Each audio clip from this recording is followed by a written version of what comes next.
Hello，大家好，我今日為大家介紹免手搓嘅法國麵包，咁就大約2個鐘頭左右呢，咁就可以完成呢個過程㗎啦。咁首先呢，我哋呢就準備170ml 嘅熱水啦，咁就擺咗落去之後呢，我哋就可以放糖㗎啦。咁糖嗰度呢，我就約莫用15至20g 啦，咁我通常都會落20g 比較好嘅。咁佢因為啲酵母係需要食呢個糖嘅，咁佢有多啲糖呢，佢就會發得好啲嘅啲麵包嚇。咁我哋倒咗啲熱水落去啦，咁啊俾咗糖落去，跟住呢就攪一攪佢。咁熱水係為咗令啲糖呢溶得快啲嘅啫。咁我哋溶好啲糖呢，咁就擺一擺喺度。咁到時咧就用手試一試個溫度，約莫係40度左右啦，暖暖地。咁我哋咧就可以咧加啲酵母落去噶啦。咁而家你見到短片嗰度咧，其實就攪好咗啲糖。咁我哋擺一擺低佢先，咁啊等佢個溫度適合啦，我哋再做。咁而家我哋用手試一試個溫度啦，咁40度左右啦，暖暖地。咁跟住我哋咧就可以開始咧就加啲酵母落去噶啦。咁酵母有好多種嘅，咁我呢一種咧就係即溶嘅酵母，我係用日清嘅。咁喺好多 shop 嗰度都有得賣噶啦，超級市場都有噶。咁一個包包裡面咧，其實佢就有6g嘅。咁我咧就會用約莫咧係3g 度啦，咁即係一半。咁我通常咧，因為個磅可能有啲唔係好準，得幾 gram 嘅嘢，咁所以咧我就會加多少少落去啦。咁即係多少少，其實佢會發得好啲嘅啲麵包嚇。咁跟住我咧就封翻啦，用唔晒嗰啲我就封翻，咁咧就擺喺雪櫃裡面嚇。下次用嘅時候再攞翻出嚟，咁就 OK 噶啦。咁而家咧我會攞支棍仔啦去攪一攪佢嚇，等佢勻勻啲喺啲水度。咁跟住咧，我哋咧就會用保鮮紙啦包住佢嘅。咁包住佢咧就等10分鐘嚇，10分鐘，咁就可以開始下一個步驟噶啦。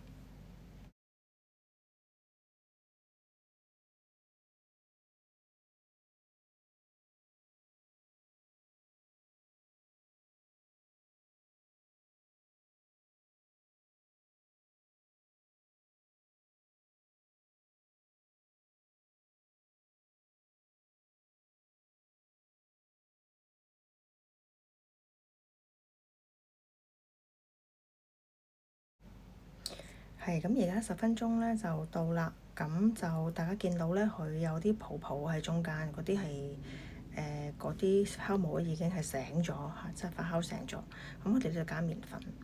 咁麵粉咧就我係用高筋麵粉嘅。咁呢個麵粉咧就我都係喺普通759嗰度買嘅，咁啊都好平嘅啫。咁一包約莫係500g啦。咁我就呢度咧就用咗215g 左右嘅麵粉嘅，差唔多係啦。咁跟住咧喺上面咧我就會加少少鹽落去，少少夠噶啦。咁我哋用手指搣少少鹽啊，或者我用個羹嚇攞少少鹽倒落去，咁就材料呢度咧就已經係足夠啦。咁開始咧，我咧就用個羹咧係將嗰啲麵粉同埋嗰啲水咧攪埋一齊，令到佢變成一個波咁樣樣。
咁而家咧，我哋咧就可以咧揾個保鮮紙啦，包住佢咧，咁就可以擺落去嗰個焗爐嗰度咧。個焗爐咧就係用嗰個發酵個功能，咁令到佢咧就可以有一個合適嘅穩定啲嘅溫度。咁我哋喺做嘅過程咧，亦都會順利啲嘅。咁就咁擺到都得嘅，不過咧就個溫度可能就要發嘅時間要耐啲。咁嗰個 function 咧就係好似一個發嗰個麵包咁樣個焗起咗個啦。咁我哋咧將佢擺咗入微焗爐嗰度啦，咁就發酵45分鐘。咁我哋咧就擺落去咧就較45分鐘啦。好，咁咧就而家已經係發酵咗45分鐘啦。咁大家可以見到都發大咗好多噶啦。我哋而家要做嘅咧就係將佢整成一個波啦嚇，跟住咧就再將佢覆幾次嘅。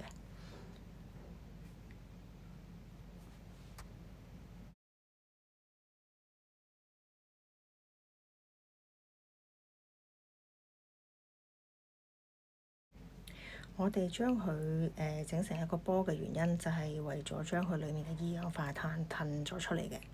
咁而家我哋就開始將嗰個麵團咧係摺啦。咁我哋要摺4次嘅。咁大家可以見到啦，我就將嗰個兜啦，咁就打斜啦。咁然之後用嗰個羹咧，將佢咧就拉起，然之後覆落去，就係咁嘅啫，冇乜難度嘅嚇。咁我哋就會做4次啦。咁亦都當中唔需要用手噶啦。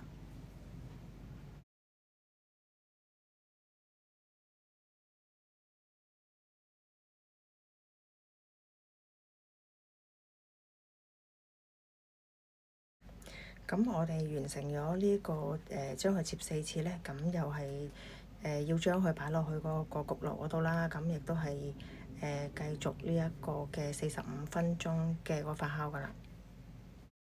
咁而家時間到啦，咁我哋咧就預熱焗爐上下各250度嘅。我哋就準備一張烤焗紙啦。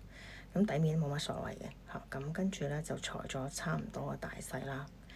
就將佢咧係扭成一個波，摺起扭成一個波之後咧，再攤翻開，咁就容易啲，唔會摺起咯嚇，唔會翹起4隻角咁樣樣嘅。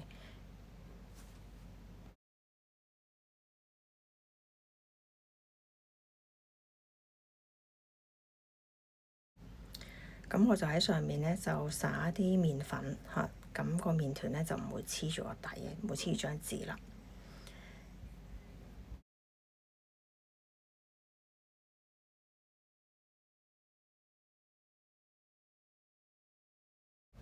咁而家咧我就將個麵團啦攞出嚟啦。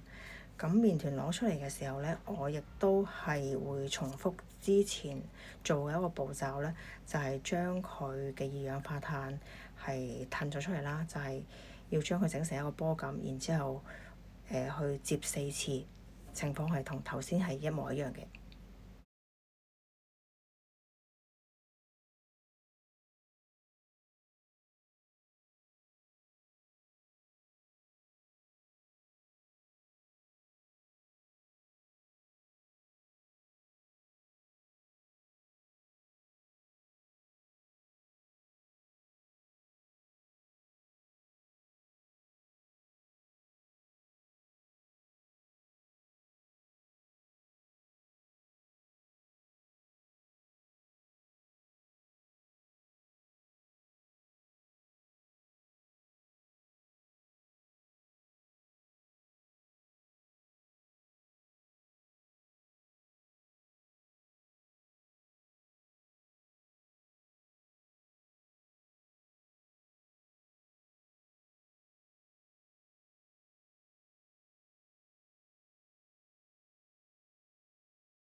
好啦，咁咧差唔多啦，我哋咧就會將呢一個麵團咧係擺咗落去嗰個烤焗紙上面啦。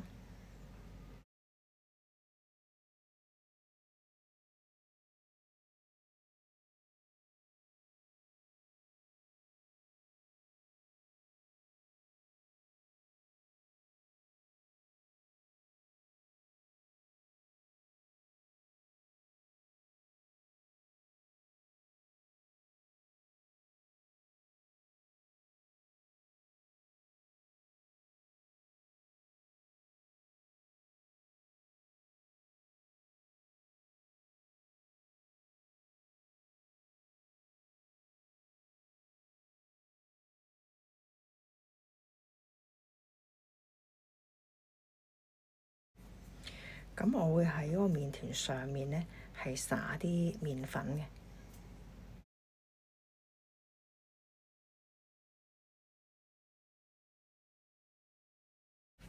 咁我就會分一部分出嚟，咁同大家一齊試下用呢個氣炸鍋去焗麵包，焗法國麵包係到底係成唔成功咧？會係結果係點樣嘅？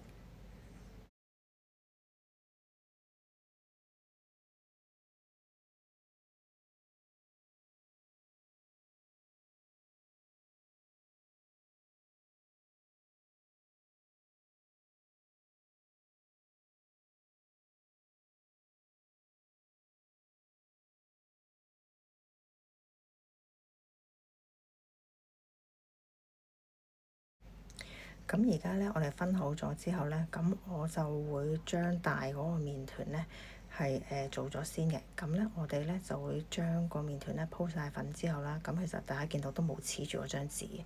咁咧，我哋咧亦都唔想太多粉喺上面，咁所以兩邊我都會即係拍一拍啲粉。咁咧，跟住喺上面咧，我就會撳啲窿仔，咁等佢咧係有多啲空氣喺裡面嘅。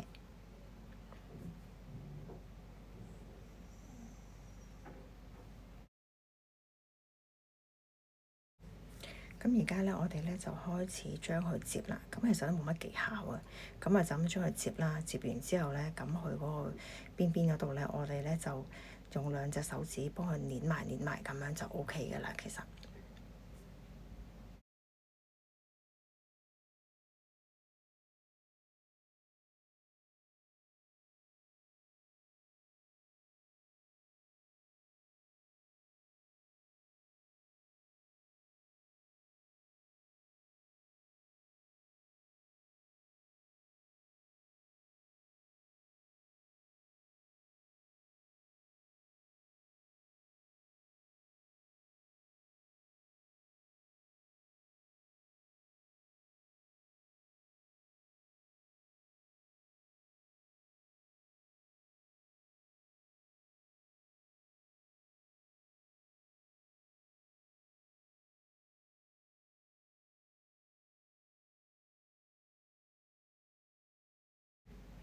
咁咧而家就開始去處理嗰個細嘅麵團啦。細嘅麵團其實我諗住咧就做兩個圓形嘅。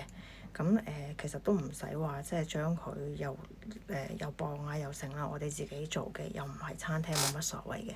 咁所以咧就都好似頭先咁啦，即係拍一拍啲粉啦兩邊，然之後咧就將佢咧係捏埋好似一個波咁啦。今次嚇，因為我哋做兩個好似饅頭咁樣嘅形狀。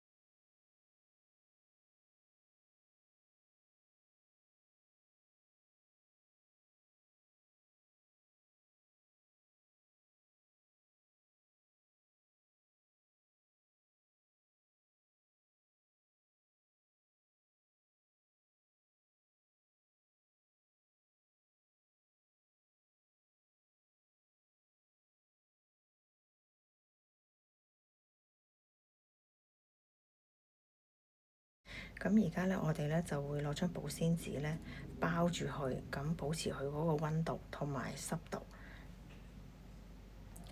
咁我哋咧就等約莫10分鐘時間咧，咁就可以將佢擺入去嗰個焗爐嗰度噶啦。咁而家時間到咗咧，咁我就將嗰兩個圓形嘅嗰個麵團咧，就擺落去嗰個氣炸鍋嗰度。咁上面咧就鋪咗一張嘅嗰個牛油紙嘅烤焗紙。咁我上面就冇再撒粉噶啦，我就咁樣擺落去就 OK。大家其實可以見到咧，佢嗰個麵團咧就已經係比之前發大咗。咁我咧就而家咧會喺嗰個麵團上面咧噴水嚇，普通水就咁噴落去，噴到佢濕晒。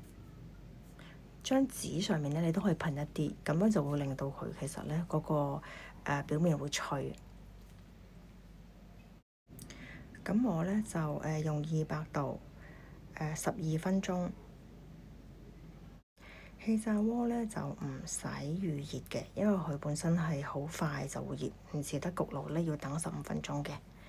咁我而家咧就將嗰個大嗰個麵團咧就要噴水啦。咁噴水之前咧，我哋咧就喺上面咧，我就用普通嘅鋸齒刀咧喺上面咧就界咗2條坑，等佢咧其實要發嘅時候咧發脹嘅時候，咁佢咧就有多啲空間。咁噴水咧又係啦，咁我哋將成個包噴濕晒，咁咧噴多啲都唔緊要嘅，咁噴埋張紙，咁佢都會令到個包咧係脆好多嘅。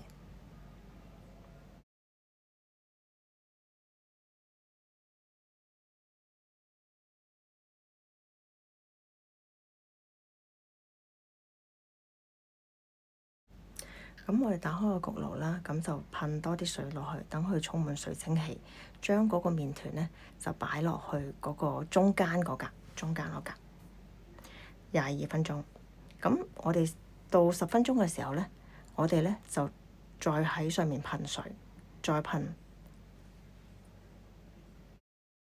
咁咧，我哋個氣炸鍋咧就做咗先嘅，咁所以咧佢就都係12分鐘嘅時間啫，所以其實佢咧已經係 OK 咗。咁大家可以見到佢脹卜卜，咁底面其實咧都係金黃色嘅。如果大家覺得佢嗰個面咧係燶得滯嘅話咧，咁係大家可以嘗試下10分鐘都得嘅，或者11分鐘，大家係可以試下嘅。咁大家你可以睇到咧，其實佢都好脆嘅。同埋質感其實都係 OK 幾好，好鬆軟嘅。咁但係嗰個麵團咧，其實已經係焗好咗啦。咁佢而家咧就出嚟個顏色都好靚，同埋好脆嘅。咁咧佢嗰個界嗰個位置咧，其實都發大咗好多。咁其實佢都發得唔錯啊，今次都。咁我哋切開俾大家睇，其實咧佢可以俾大家見到，其實佢係好鬆軟嘅。